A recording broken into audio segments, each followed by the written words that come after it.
नमस्कार सम्मानित साथियों, मैं रमेश चंद्र पांडे आज अपने YouTube की चेंज जाओ चैनल, जो कि विकास के प्रति जवाबदेही से जुड़े सवालों पर विभागी से अपनी राय व्यक्त करने के लिए बनाया गया है, के माध्यम से उत्तराखंड में स्टेट गवर्नमेंट हेल्थ स्कीम के तहत राज्य कर्मियों और पेंशनर्स के बेहतर चिकित्सा सुविधा देने के लिए जो गोल्डन कार्ड में जो खामियां विगत 2-3 साल से चली आ रही हैं, उन खामियों को दूर करने के लिए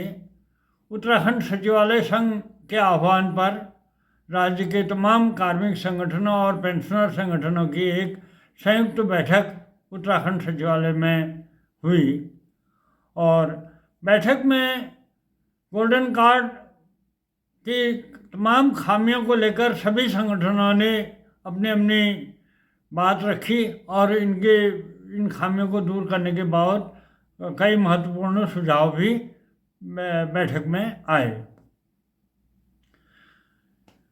जनवरी 2021 से प्रारंभ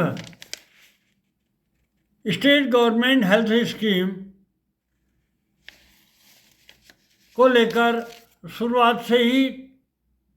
कार्मिक संगठनों और पेंशनर संगठनों में तमाम इनकी खामियों को लेकर नाराज़गी रही और तमाम संगठनों द्वारा अपने अपने स्तर से इसके खिलाफ आवाज़ उठाई गई। शुरुआती दौर में तो ये रहा जब जनवरी 21 से ये स्कीम लागू की गई गोल्डन कार्ड के रूप में। उस समय जब गोल्डन कार्ड के रूप में तो ये सब जगह दिखाए गए कि गोल्डन कार्ड आप दिखाते ही आपके सारा स्वास्थ्य लाभ चिकित्सा सुविधा आपको निःशुल्क मिल जाएगी, कुछ का एक ढेला आपको खर्च नहीं करना पड़ेगा। वो बात अलग है कि उसके एवज में कार्मिकों, राजकीय कार्मिकों और को अपने वेतन से नियमित रूप से मासिक कटौती की जाती रही। अलग अलग स्केल के हिसाब से अलग अलग कटौतियाँ की गई और ऐसे ही पेंशनर्स से उनके पेंशन जो मासिक पेंशन मिलती है उसमें से भी कटौती होनी शुरू हुई। लेकिन शुरुआती दौर में जब ये गोल्डन कार्ड बने, जिस उत्सुकता के साथ, जिस उम्मीद के साथ ये गोल्डन कार्ड बनाए गए राज्य कर्मियों और पेंशनर ने, उसके रिस्पांस के रूप में जब वो गोल्डन कार्ड को लेकर अपने चिकित्सा सुविधा को लेकर अस्पतालों में गए तो वो बिल्कुल खोटा सिक्का साबित हुआ। कहीं अस्पतालों ने उसको एक्सेप्ट नहीं किया, कहीं की तमाम बातें आई, लेकिन वो खोटा सिक्का साबित हुआ और इस बात से कार्मिकों में बड़ी नाराज़गी रही कि जब हम प्रतिमाह हमारी वेतन से कटौती हो रही है और पेंशन से कटौती हो रही है तो उसके बावजूद हमें सुविधा नहीं मिल रही है, तो इसको लेकर नाराज़गी रही। तो इसको लेकर जो तमाम अभी तक ये रहा कि तमाम संगठनों द्वारा, कार्मिक संगठन हो या पेंशनर संगठन हो, उनके स्तर से अलग अलग स्तर से सरकार और शासन स्तर पर अलग अलग स्तर पर अपनी आवाज़ भी बुलंद की गई और इनके समाधान और इस सुधारों को, इसकी खामियों को दूर करने के लिए शासन स्तर पर तमाम बैठकों में भी और उन बैठकों में विस्तृत रूप से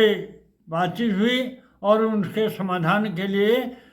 लिखित रूप से आश्वासन भी अलग अलग संगठनों को शासन द्वारा दिए जाते रहे। लेकिन उसका समाधान खामियां जस की तस रही। और तो लेकिन पहली बार ये रहा, आज उत्तराखंड सचिवालय संघ के स्तर से पहली बार ये पहल हुई है कि राज्य के तमाम जितने कार्मिक संगठन हैं और पेंशनर संगठन हैं, उनकी एक संयुक्त बैठक बुलाकर इन तमाम खामियों को दूर करने की दिशा में सचिवालय संघ ने एक बीड़ा उठाया और आज पूरे सभी कार्मिक संगठन और पेंशनर संगठन इस बैठक में उपस्थित हुए और इसमें गहन मंत्रणा हुई। अब इस स्कीम में प्रमुख रूप से जो आज बातें हुई, उन जो मुख्य रूप से जो मुद्दे उठ के आए उसमें ये आया कि इस स्कीम के तहत जो अस्पतालों में भर्ती होने वाले मरीजों को तो कैशलेस सुविधा मिलती है, लेकिन जो ओपीडी में भी ओपीडी में कैशलेस सुविधा नहीं मिलती है। तो एक तो पुरजोर बैठक में पुरजोर मांग ये उठी कि ओपीडी को भी कैशलेस सुविधा उपलब्ध कराई जाए। और यह भी आरोप लगाया गया कि 2021 में जो शासनादेश जारी हुआ है उसके बिंदु 18 और 19 में ओपीडी में भी कैशलेस सुविधा दिए जाने का उल्लेख तो है, लेकिन इसका क्रियान्वयन नहीं किया जा रहा है। तो एक तो ये रहा, और दूसरा ये रहा कि पूर्व में जब पेंशनर संगठन जिन पेंशनरों के पेंशनधारियों के स्तर से पूर्व में इस स्कीम में तमाम खामियों को देखते हुए जिन्होंने इस स्कीम का लाभ नहीं लेने का विकल्प दिया था, अब उन्हें भी एक अंतिम अवसर विकल्प के रूप में अंतिम अवसर उपलब्ध कराए जाने की मांग पुरजोर ढंग से उठी। उसमें दरअसल हुआ यह था कि जब जनवरी 21 से ये स्कीम लागू हुई तो सरकार द्वारा राज्य के कर्मियों के वेतन से और पेंशनरों की पेंशन से कटौती करनी शुरू कर दी गई, और गोल्डन कार्ड भी बने। लेकिन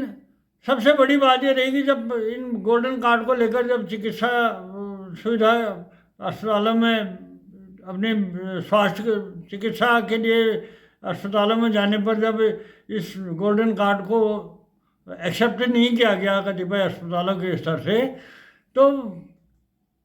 पेंशन संगठनों और कार्मिक संगठनों ने इसका विरोध करना शुरू किया।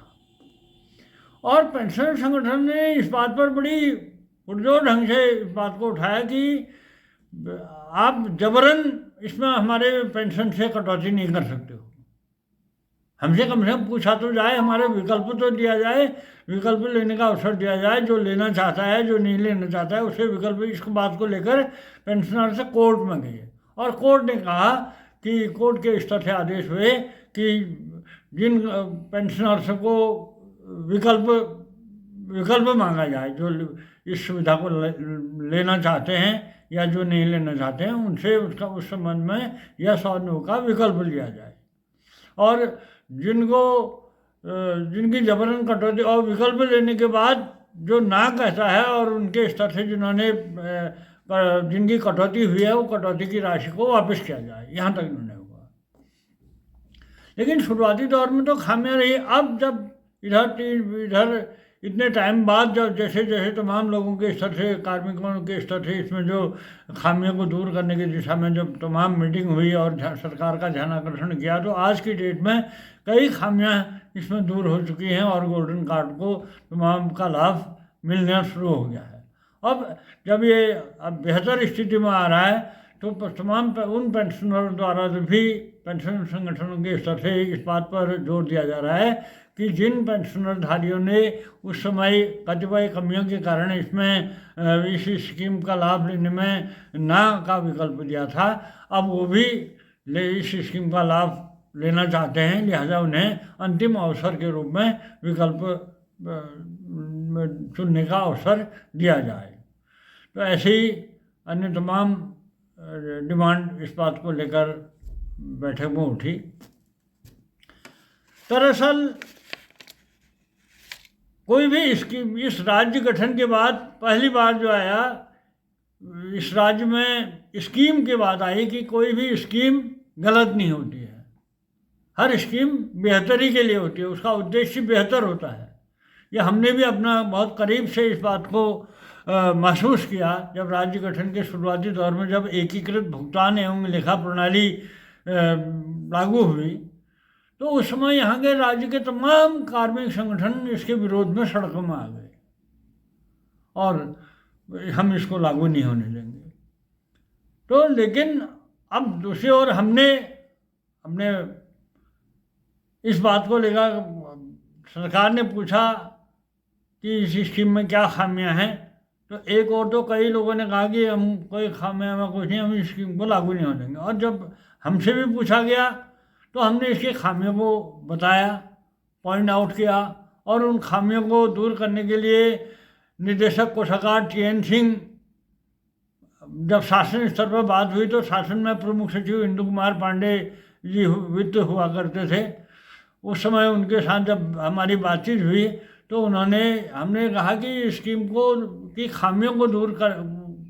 को लागू करने से पूर्व इसकी खामियों को दूर किया जाए। पूछा गया क्या खामियां हैं, हमने वो खामियों को पॉइंट आउट किया। उसी दिन प्रमुख सचिव के स्तर से TN सिंह निदेशक कोषागार को आदेश हुए कि आप राज्य के तमाम हर जनपदों में वो जाएं, भ्रमण करें और वहाँ पर कोषागार स्तर पर सभी आहरण वितरण अधिकारियों की मीटिंग लें और जहाँ पर जो खामियां आती हैं उनको एट द स्पॉट दूर करें। तो कुल मिलाकर वो एकीकृत भुगतान एवं लेखा प्रणाली राज्य में बहुत सुचारू ढंग से आज लागू हुई है और सब उसका एक पारदर्शितापूर्ण ढंग से एक उसका लाभ सब ले रहे हैं। तो शुरुआती दौर में ऐसे ही ये जो स्टेट गवर्नमेंट हेल्थ स्कीम है, ये भी बहुत बेहतरीन स्कीम है। अब बात यह है कि इसको इम्प्लीमेंट करने के बारे में कैसे किया जाए। इम्प्लीमेंट जो खामियां आ रही हैं, जो भी खामियां आ रही हैं उनको पॉइंट आउट करके उन खामियों को दूर किया जाए सभी लोगों की अपेक्षा के अनुरूप। तो उसमें थोड़ा मैं समझता हूँ कि थोड़ा शुरुआती दौर में थोड़ा समय इसमें ज़्यादा लग गया। गवर्नमेंट ने पहले इसमें एक्सरसाइज कर लेनी चाहिए थी। बिना एक्सरसाइज के ही इस स्कीम को जब लागू कर दिया और कार्मिकों के वेतन और पेंशन से कटौती करनी शुरू कर दी, बिना इसको धरातली इसकी जो खामियों को परीक्षण किए बिना इसको इम्प्लीमेंट, जिस समय से कटौती हुई उसी समय से इसका बेनिफिट मिल जाना चाहिए था। लेकिन उस समय आनन फानन में इसको लागू करने का ढिंढोरा पीट दिया और कटौती करनी शुरू कर दी पेंशन और वेतन थे। लेकिन धरातल स्थिति ये रही कि गोल्डन कार्ड जहाँ जो लेके जाता था अपने स्वास्थ्य लाभ के लिए, चिकित्सा सुविधा के लिए, वहाँ पर ये गोल्डन कार्ड से खोटा सिक्का हुआ। तो इसको लेकर तमाम हर स्तर पर इसमें आवाज़ उठी। खैर जो भी रहा, गवर्नमेंट के स्तर से भी इस बात को भी, ये जो आज उत्तराखंड सचिवालय संघ के स्तर से जो मीटिंग हुई है, इसमें चीफ सेक्रेटरी के स्तर से भी इस बात को पर जोर दिया गया कि सभी जो सब लोग अलग अलग संगठनों अलग अलग ढंग से इसकी खामियों को दूर करने के बाद उनके सामने आते हैं, लेकिन बेहतर ये होता कि सभी संगठन एक संकलित रूप से इसकी खामियों को संकलित करके शासन की टेबल में लाएं, तो उसमें एक ठोस उसके समाधान की दिशा में एक ठोस निर्णय लिया जा सकता है। और उसी चीफ सेक्रेटरी के इस बात को और ध्यान में रखते हुए ही उत्तराखंड सचिवालय के स्तर से आज ये जो सभी कार्मिक संगठनों और पेंशन संगठनों की एक बैठक आहूत की गई। निश्चित रूप से इसको पूरे राज्य के सभी कार्मिक संघों और पेंशन संघों के बीच इसकी सराहना हो रही है और जो लगातार इतने सालों से इसकी खामियों को लेकर आवाज़ उठाते रहते हैं, अब उन्हें एक उम्मीद जगी है कि अब उनकी जो बुनियादी स्वास्थ्य जैसी बुनियादी सुविधा उन्हें अब बेहतर मिल पाएगी, ये उम्मीद जगी है। और आज इस पूरे बैठक के बाद सभी लोगों ने ये बात रखी कि अब हमारे सचिवालय संघ के अध्यक्ष सुनील लखेड़ा की अध्यक्षता में और महासचिव राकेश जोशी के संचालन में हुई इस बैठक में तमाम कार्मिक संगठनों में जो प्रमुख संगठन हैं, उत्तराखंड मिनिस्ट्रियल फेडरेशन, राजकीय वाहन चालक संघ, चतुर्श्रेणी कर्मचारी महासंघ, डिप्लोमा इंजीनियर महासंघ और government pensioners welfare organisation, pensioners परिषद सही और शिक्षक संघ, माध्यमिक शिक्षक, प्राथमिक शिक्षा संघ, ये तमाम संगठनों के शीर्ष पदाधिकारी ने इस बैठक में गंभीर मंत्रणा की और ये सब ने उम्मीद बताई कि अब हम इसके समाधान की दिशा में हम बेहतर प्रयास कर सकते हैं। सभी कार्मिकों की अपेक्षा के अनुरूप इसमें हम बेहतर कदम उठा सकते हैं और तय हुआ है कि इसका आज की बैठक का शीघ्र ही एक कार्यवृत्त जारी करने के बाद शीघ्र ही एक पुनः एक बैठक होगी और जो भी आज सुझाव आए हैं उनको संकलित करके शासन की चीफ सेक्रेटरी और सरकार के स्वास्थ्य मंत्री वगैरह के टेबल में इनको प्रभावी ढंग से पुटअप किया जाएगा। तो आगे इस पर हमारी नज़र रहेगी। तब तक आपसे गुजारिश है कि मेरे चेंज ऑफ चैनल को लाइक, सब्सक्राइब और शेयर करते रहें। धन्यवाद।